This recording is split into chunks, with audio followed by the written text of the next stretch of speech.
औज़ुबिल्लाहिमिनश्शैतानिर्रजीम बिस्मिल्लाहिर्रहमानिर्रहीम। उम्मीद है कि आप सब खैरियत से होंगे। जैसे कि हमारे 2 चैप्टर कंप्लीट हो चुके हैं और आज की इस वीडियो में हम स्टार्ट लेंगे चैप्टर नंबर 3।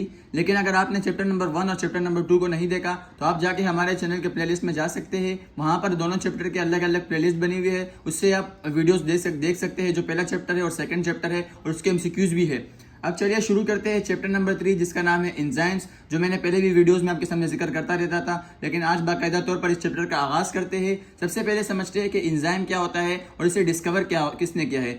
तो यहाँ पर जो वर्ड है एंजाइम, इनका मतलब होता है इन यानी अंदर, और जाइम का मतलब होता है यीस्ट यानी कि हमीर के अंदर। ये एक ऐसा वर्ड है, लेकिन इसे डिस्कस करेंगे तो बाद में आपको समझ आ जाएगा। सबसे पहले इसकी इंट्रोडक्शन के ऊपर चलते हैं कि enzyme was coined by Friedrich Wilhelm Kühne. ये एक साइंटिस्ट का नाम है जिसका नाम है फ्रीडरिच विल्हेल्म क्यून। ये एक साइंटिस्ट है जिसने डिस्कवर किया है एंजाइम को, यानी इसको इंट्रोड्यूस किया है। इन्हें सबसे पहले इसने दरियाफ्त किया है एंजाइम को। अब इसकी डेफिनेशन के ऊपर चलते हैं कि ये एंजाइम है क्या। तो सबसे पहले जो डेफिनेशन इसका है वो है enzymes are बायोकैटालिस्ट।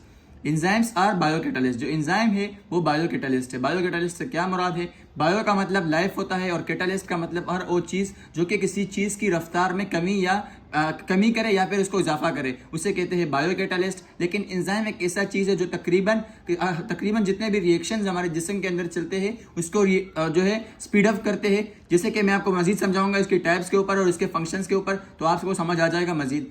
Responsible for catalysing the chemical reaction, यानी कि एंजाइम जो है ये एक बायोकैटालिस्ट है जो कि इसके लिए काबिल होता है कि इंसानी जिस्म के अंदर या फिर जितने भी जानदार है, जितने भी चीज़ है यानी प्लांट है, जितने भी चीज़ है उनके अंदर जो केमिकल रिएक्शन होती है उनको कैटालाइज करते हैं। कई रिएक्शन को ये स्पीड अप करते हैं तो कई रिएक्शन को ये स्लो डाउन भी करते हैं। इस तरह ये एंजाइम का एक फंक्शन है, यानी किसी चीज़ की रफ्तार को बढ़ाना या किसी चीज़ की रफ्तार को कम करना। अब इसके अंदर एक और डेफिनेशन आती है, ये बुक के हिसाब से लिखा है तो इसलिए मैं आपको एक अलग डेफिनेशन इसके अंदर आती है कि एक्टिवेशन ऑफ एनर्जी। ये आपने शायद केमिस्ट्री में भी पढ़ा होगा, एक्टिवेशन ऑफ एनर्जी। तो इसकी डेफिनेशन क्या है कि the amount of energy required to start a chemical reaction, यानी वो अमाउंट ऑफ एनर्जी जो एक केमिकल रिएक्शन को स्टार्ट करने के लिए चाहिए होती है उसे कहते हैं एक्टिवेशन एनर्जी। यानी कि जब मिसाल के तौर पर आप किसी चीज़ को जलाते हैं, लकड़ी वगैरह को, तो आपको माचिस की नीड होती है, तो वो इसके लिए एक्टिवेशन एनर्जी है। इसके अलावा अगर पेट्रोल जलाते हैं उसके लिए भी आपको माचिस की नीड है, तो वो इसके लिए एक्टिवेशन एनर्जी है। इस तरह एक सेकेंड पॉइंट इसके अंदर आ जाता है कि enzyme increase the rate of reaction by decreasing the activation of energy.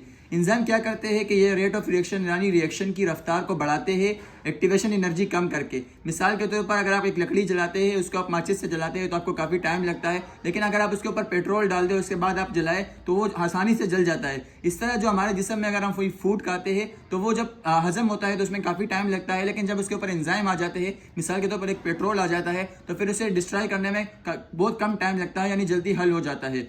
इसके अलावा एक और डेफिनेशन है राइबोजाइम। राइबोजाइम क्या होता है कि जो आरएनए है, पिछली वीडियो में मैंने आपको समझाया भी था कि राइबो न्यूक्लिक एसिड ये भी बिहेव करता है एंजाइम की तरह। जो आरएनए जो पॉलीन्यूक्लियोटाइड की एग्जांपल है न्यूक्लिक एसिड, यानी न्यूक्लियस के अंदर पाया जाता है। सेल के न्यूक्लियस के अंदर न्यूक्लिक एसिड है और उसके अंदर पॉलीन्यूक्लियोटाइड उसकी एग्जांपल है। उसके अंदर डीएनए और आरएनए होता है, और जो आरएनए है ये भी एक्ट करता है एक एंजाइम के तौर पर, इसलिए इसे राइबोजाइम कहते हैं। अब इसके बाद नेक्स्ट क्वेश्चन जो कि अक्सर शॉर्ट में आ जाता है, कैरेक्टरिस्टिक्स ऑफ एंजाइम।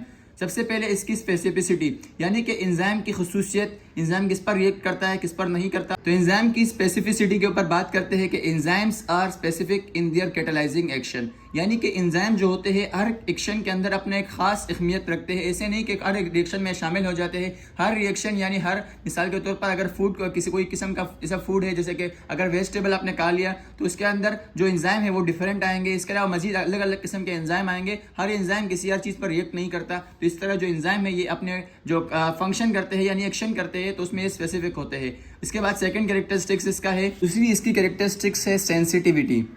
सेंसिटिविटी क्या है? Enzymes are sensitive to change in pH और टेम्परेचर, यानी कि एंजाइम जो है इसको स्पेसिफिक टेम्परेचर की नीड होती है। इसे मजीद भी डिस्कस करेंगे जो कि जो इफेक्ट ऑफ एंजाइम है डिफरेंट एक्टिविटीज़ पर, इसका पूरा टॉपिक है जो अक्सर लॉन्ग क्वेश्चन में भी आता है। उसके अंदर डिस्कस करेंगे टेम्परेचर को भी, पीएच को भी।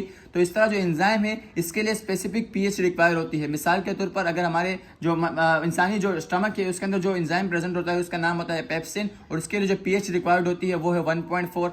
इस तरह मजीद एंजाइम है हमारे जिस्म में, उनके अलग अलग पीएच की रिक्वायरमेंट होती है। अगर उस पीएच में थोड़ा सा चेंजेस आ जाए तो एंजाइम की एक्टिविटी पर फर्क पड़ जाता है। या फिर टेम्परेचर भी एंजाइम के ऊपर बहुत डिपेंड करता है, यानी 0 डिग्री सेंटीग्रेड पर जो एंजाइम होते हैं वो इनएक्टिव होते हैं, वो काम नहीं करते। 37 डिग्री सेंटीग्रेड जो कि ह्यूमन बॉडी का जो स्पेसिफिक टेम्परेचर है उस पर एंजाइम बहुत एक्टिव होते हैं, यानी उस पर काम करते हैं। और 100 डिग्री सेंटीग्रेड पर एंजाइम जो है वो डिस्ट्रॉय हो जाते हैं। तो इस तरह जो एंजाइम है ये पीएच पर भी डिपेंड करता है, इसके अलावा टेम्परेचर पर भी डिपेंड करता है, वाटर पे भी डिपेंड करता है, और मजीद भी कंसंट्रेशन ऑफ सबस्ट्रेट वगैरह उस पर भी डिपेंड करता है।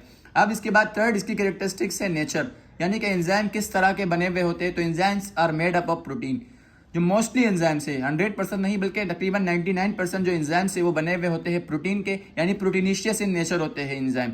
उसके बाद है एक्टिव साइट। एक्टिव साइट से क्या मुराद है, जैसे कि स्ट्रक्चर है एक एंजाइम का, और यहाँ पर जो है ये एक यानी ग्रुप बना हुआ होता है, एक कोना बना हुआ होता है। तो इसके अंदर जो है एक अलग किस्म का सबस्ट्रेट आता है। सबस्ट्रेट का मतलब ये है कि कोई मॉलिक्यूल आता है जिस पर एंजाइम को रिएक्ट करना होता है। तो उसके अंदर जो आता है जो स्पेस है इसको कहते हैं एक्टिव साइट। तो यहाँ पर यही है इसकी डेफिनेशन कैरेक्टरिस्टिक्स में कि a site on enzyme where substrate binds, यानी कि एंजाइम पर वो साइट वो जगह जहाँ पर सबस्ट्रेट बेंड्स करे, सबस्ट्रेट बैठे। सबस्ट्रेट से मुराद ये कोई भी मॉलिक्यूल जिस पर एंजाइम रिएक्ट करे उसे कहते हैं सबस्ट्रेट। यहाँ पर इसकी डेफिनेशन भी लिखी है। सबस्ट्रेट भी एक कैरेक्टरिस्टिक्स में आता है एंजाइम के कि a substance on which enzyme perform it's action, यानी कि वो सब्सटेंस जिस पर एंजाइम अपना एक्शन जो है वो परफॉर्म करे उसे सबस्ट्रेट कहते हैं। यहाँ पर मिसाल के तौर पर एक एंजाइम का जो रोल है उसे भी डिफाइन किया गया है कि ये एक मिसाल के तौर पर बर्तन है, इसके अंदर वाटर पड़ा हुआ है जो कि 100 डिग्री सेंटीग्रेड पर बॉयल होता है और इसके टाइम लेता है 5 मिनट। और यहाँ पर एक दूसरा बर्तन पड़ा हुआ है, वो भी इतना ही पानी उसके अंदर है, सेम कंडीशन है और उसे आग भी उतनी ही दी जा रही है, लेकिन ये 50 डिग्री सेंटीग्रेड पर बॉयल हो रहा है